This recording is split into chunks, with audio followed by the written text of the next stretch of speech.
Dr. Vinay. So I'm the Managing Director of Banich India Private Limited. Basically, I'm a veterinary graduate and I passed out in 1998, and I started working with the preclinical organizations in a big CROs in India, in Hyderabad and Bangalore. Then in 2006 started with Banich. Tanagajati Bhumi has came out with a requirement with the product which is having a certain pharmaceutical activity. So later we had a long discussion with them. So they came out with a therapeutic indication of this particular bioactive as a anti-cancer product. So we were a bit curious, and we went on looking at many literatures available on this one. So it is having a potential, it has got all the characteristics to come out as a very potential product as far as the cancer is concerned, for the therapy of cancer is concerned. So with the event of that, so then we started working with discussion with Tanagajati Bhumi, and then we have designed a unique set of testing criteria, a battery of testing. As far as herbal product is concerned, it is very difficult to design a certain kind of studies.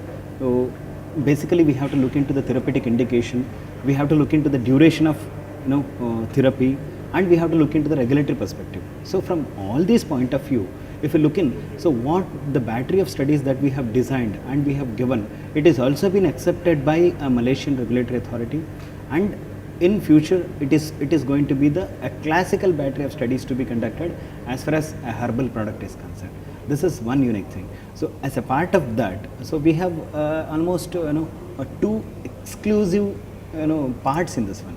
So one part is classically working on standardization of the product, because so we have a herb, we don't know what exactly or what component of the herb is exactly working as an anti-cancer molecule. So that we are identifying by a unique test called bioactivity graded fractionation. So we are going to identify certain actives in that which is exactly having activity against cancer. So that is the one which will be screened. And the later stages, its efficacy. That means we are going to induce the cancer in the animals, and against we are going to treat it with this extract, and we are going to look in how efficacious is in reducing the incidence or already existing cancer. The third part of is a regulatory perspective. From the regulatory perspective, safety is the most essential thing. See, the good thing about here is all the cancer molecule, there is no molecule or no drug which is having side effects. There is no anti-cancer drug without side effect. But in this case, since it is a herbal, it's known to be having 100% safety and intended therapeutic usage. So that's what the part with Tanagajati Bhumi that we are associated to establish this is a complete battery of both efficacy, regulatory, and the safety assessment studies. As I was already telling you, so majority of the cancer products, anti-cancer products, they're known to, the reason for which is the risk-benefit ratio.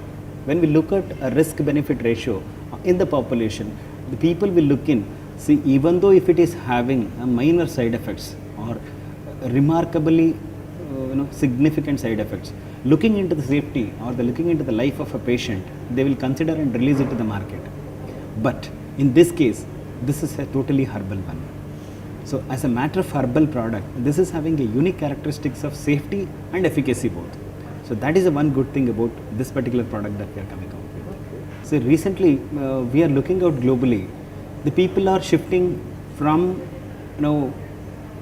slowly towards, of course, allopathy, or I can say a modern medicine, even though it is having all the proved theories, proved concepts in place, in spite the people are slightly orienting towards herbal or homeopathic medicine or classical kind of a traditional medicine, I can say, not exactly an allopathy or a Ayurveda kind of things, a traditional medicine which is once again should be proved.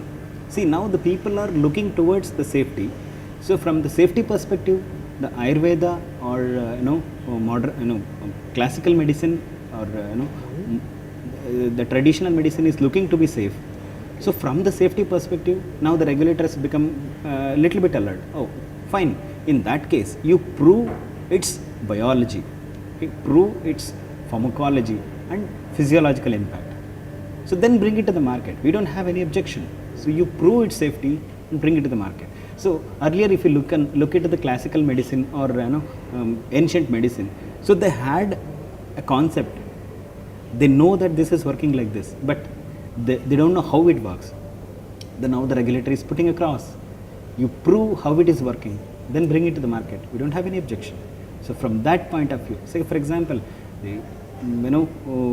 our Clinacanthus newton is known to be having an anti-cancer activity, but they are asking us to prove it. So that's what we are doing it. It is known anti-cancer product, but we have to identify its actives. We have to prove its safety. Then we have to bring it to the market.